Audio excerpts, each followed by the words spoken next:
Welcome to Season 5 of the Manufacturers Network. Real talk with the people building what's next in manufacturing. And now your host, Lisa Ryan. Hey, it's Lisa Ryan. Welcome to the Manufacturers Network podcast. Excited to introduce our guest today, Vince Sassano. Vince is president of Strategic Performance Company and creator of Proto Track, a system that helps manufacturers spot bottlenecks, boost throughput, and build a culture of continuous improvement. He spent more than 30 years at the intersection of tech and people on the shop floor. Vince, welcome to the show. Thank you for having me. Share with us a little bit about your background and what led you to doing what you do. Wow. I'll try to paraphrase that one. Now I'll start from the beginning. My original background was in technology. I'm a computer engineer.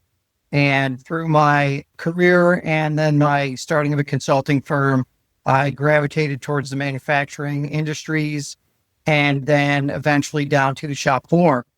And I've been doing that for 30 plus years. So helping that intersection, as you so aptly put, between technology and operations has been my expertise. I really enjoy it.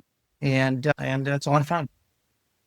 You've been talking about bridging IT and OT for years. So how has that conversation shifted recently, especially with AI creeping onto the shop floor?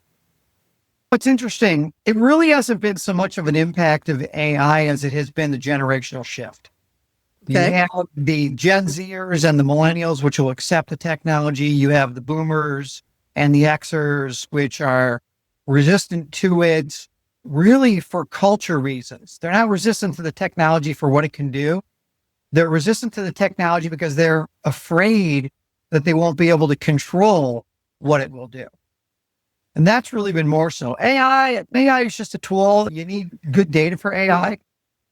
And so it's really gotten the buzz going as far as the discussion goes on the technology side. And it's going to be a great addition to a lot of industries that use it properly. But really, it's the culture shift that's really a bigger thing right now in manufacturing. Interesting. Many leaders are still treating digital transformation like a tech install instead, of course, the culture shift that you were just alluding to between the generations and just the adoption of technology. So what do you think that leaders are underestimating about the human side of this transformation? What they're not doing is they're not prioritizing people first. They're looking at the technology. They're looking at what the eventual output is going to be. They're looking at how can we collect this information to help get our operation running smoother using the data. And they're really not looking at it from a people perspective. And then when they do it from the data perspective, they're not necessarily having realistic goals because they just assume that people can absorb technology or change in an instant. And if you're talking about a millennial or a Gen Zer, that's true. If you're talking about a boomer or an Xer, that's not as true. And so really evaluating your personnel and what their ability is to absorb technology and how quickly is really something that needs to be taken into consideration first before you look at the actual pieces of what the technology can do. Well, it's so interesting because since the pandemic, technology has almost become stupid simple in a lot of ways, and yet people are still afraid of it. And like you mentioned, the baby boomers and Gen Xers may have a little bit more fear surrounding it, still thinking that the robot overlords are going to take us over, or they don't process it like people who are digital natives. You're working with everybody from front lines to executives. Where does the resistance to change really live? And how are you finding that people are able to break through it? The resistance to change really lives in the individuals, not to use two terms too close together, but they fear the unknown. They don't know what it's going to do for them. And when people understand what it's going to do for them, they're a lot less resistant, from giving the frontline workers a voice to helping the management chain communicate better. When you have KPIs that everybody understands what they are and why this is the goal for the plant the department, the line, the manager. Things go a lot more smoothly than when they don't understand. So it's just that hesitancy for change because they don't know what it's going to look like on the other side. Leadership needs to paint that picture.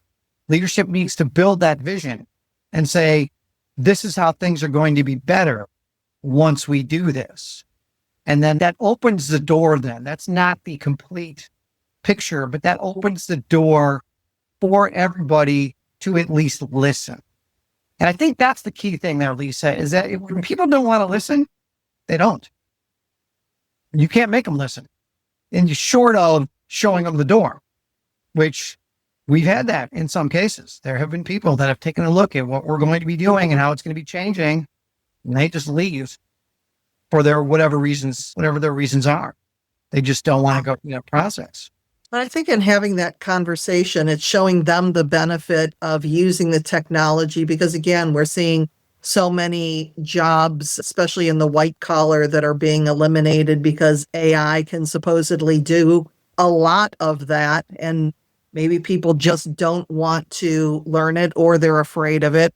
But I also think that there's people underestimating the time that it takes for people who are uncomfortable with technology to buy into it. But also, I think it's a perfect opportunity for you to connect the generations, the millennials and Gen Z, with the boomers and the Gen Xers so that they can have those conversations and lead each other through the path of this genie that we are not putting back into the bottle.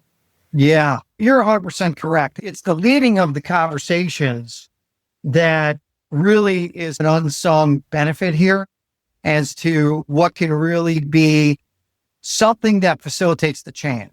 And I think that's what everybody's looking for, is they're looking for somebody to facilitate the change. And the change only comes from people. It doesn't come from the technology. Somebody has to do that. And I think that's where you get a lot of people across the organizational structure just waiting on the sidelines because nobody wants to take the risk. And one of the things that we talked about in our seminars is that it's really a shared risk. And when you share the risk, people are much more open to say, listen, you do this part, you do that part, you do this part, and this is how it all comes together. People are a lot more open to that than they are thinking that they're going to have to individually take a risk that might be too much for them. Maybe they don't want to stick their neck out. We gave a talk at FabTech last week, and one of the things that we talked a lot about was innovation and the fact that AI will never be able to bring the same level of innovation as people. And the reason is because AI is not sentient. It's not alive. And so it's really going to be unleashing the human potential in the people up and down the organization. As we say, there's no wrong time for a good idea. And even if you implement the idea, at least a good idea is a good idea. AI can't really give you good ideas. AI can only take what it has and come up with a new spin on something that you already know about, but you maybe never looked at it in that kind of way. True innovation comes from creativity, and creativity comes from people. And another thing that I know that you talked about is we were both on the program last week at FabTech, which was fabulous, but about when manufacturers are hitting that first 10% improvement in productivity, you said that it actually opens the door to getting to 30%. So what are you finding that it takes to make that leap from a modest improvement to really game-changing results? Prioritizing the people. That's it.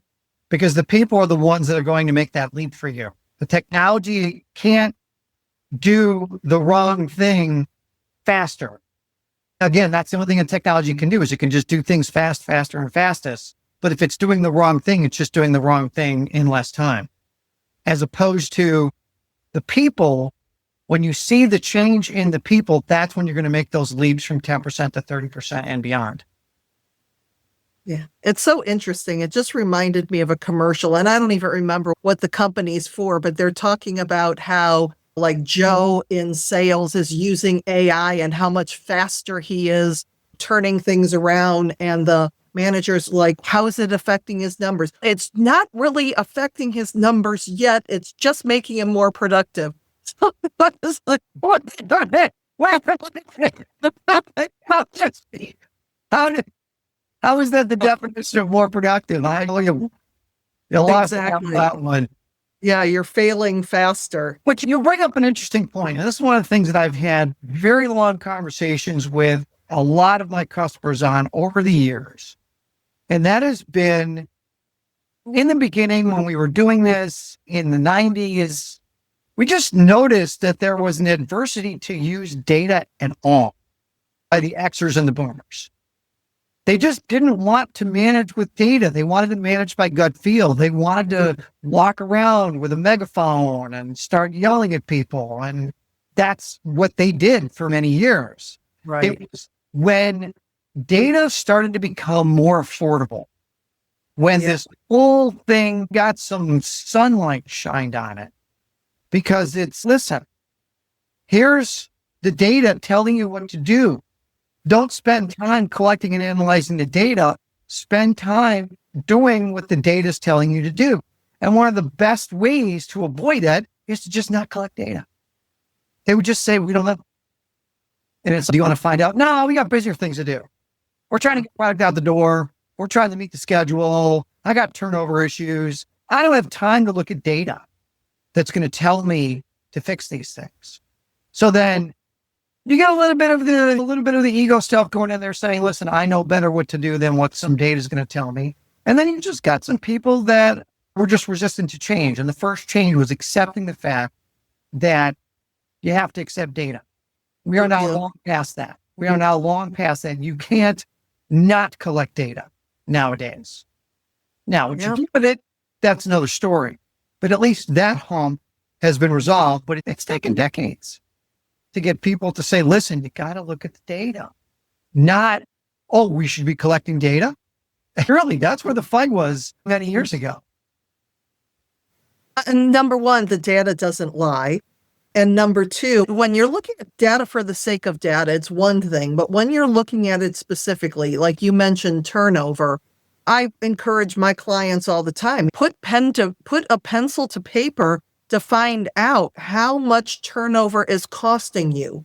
Because when you see the actual numbers that you can use in your business and you can use that data to make better decisions, that's where it helps. There are people that just like data for the sake of data, and that's not helping any of us. We have to also have the tools to go along with that to show us what to do with the data once we have it, and the changes we can make, and perhaps even pointing out some of the resources that we need based on that data that we just discovered. And what you're talking about there are really two things, Lisa. You're talking about courage to put that information together and to look at it and do it honestly. And then you're also talking about trusted data. So there's data and then there's trusted data.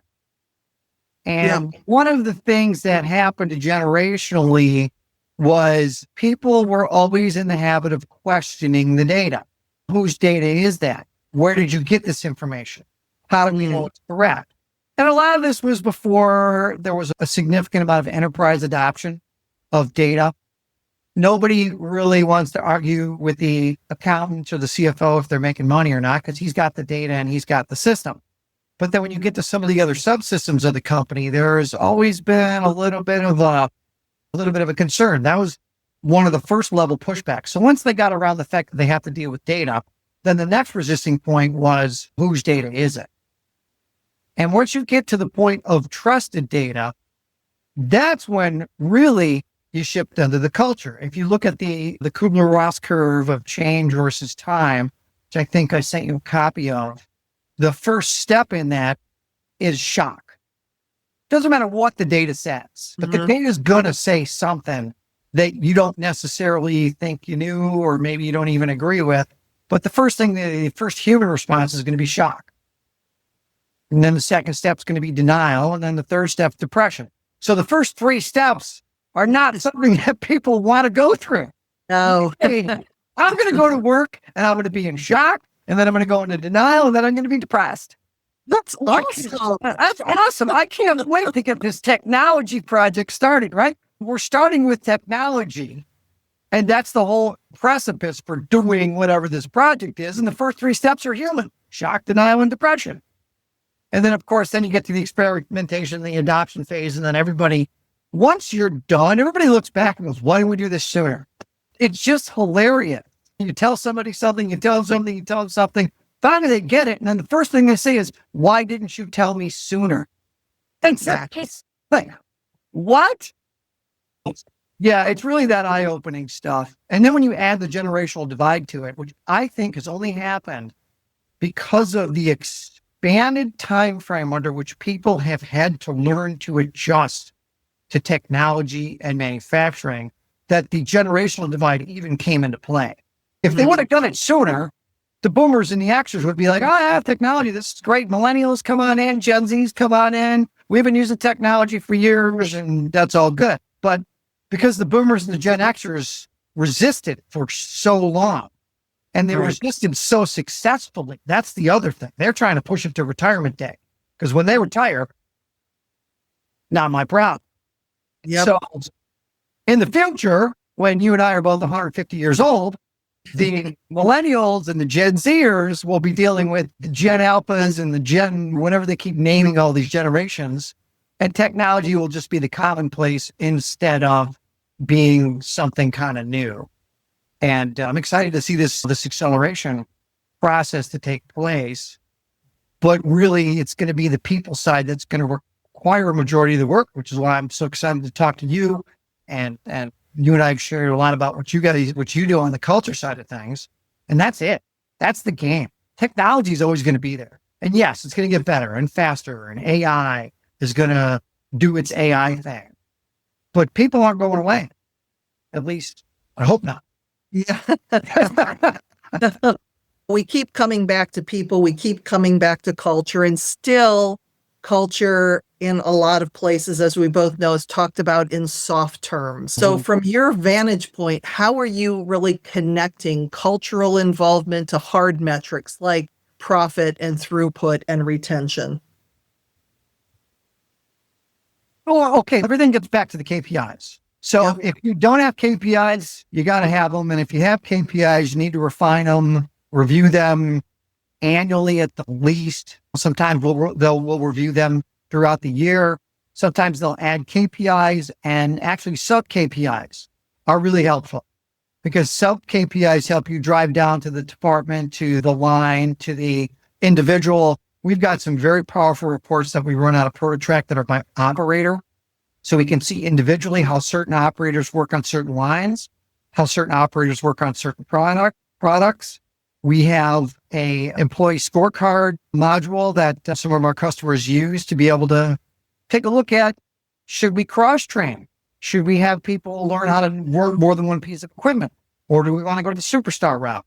And just you focus on this piece of equipment and you get as best as you can with it, and then we'll train multiple people to do that. So really, there's a lot of different ways that you can go with that. But really, it all boils down to the KPIs. You should never get away from those. And the original KPI used to be profit. It used to be. It's not profit anymore.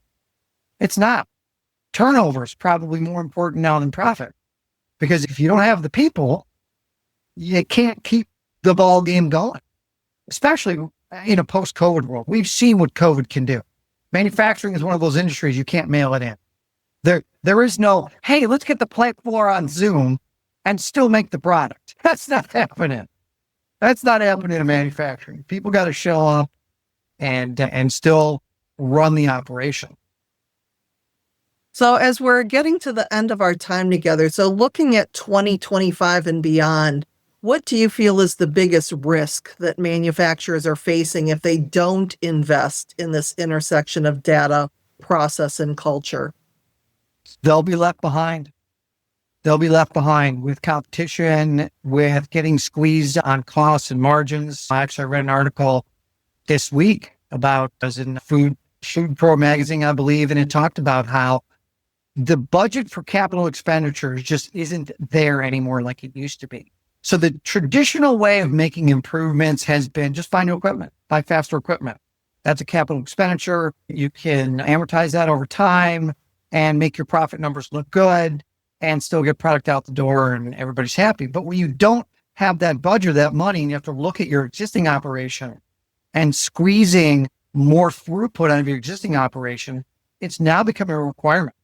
You're going to have to do better with what you got. You just can't always be buying new equipment and always be in this cycle of buying new equipment, which is what manufacturers have gotten used to for a very long time. That mentality of, if I need to improve, I'll just go to a show and I'll buy a new piece of equipment.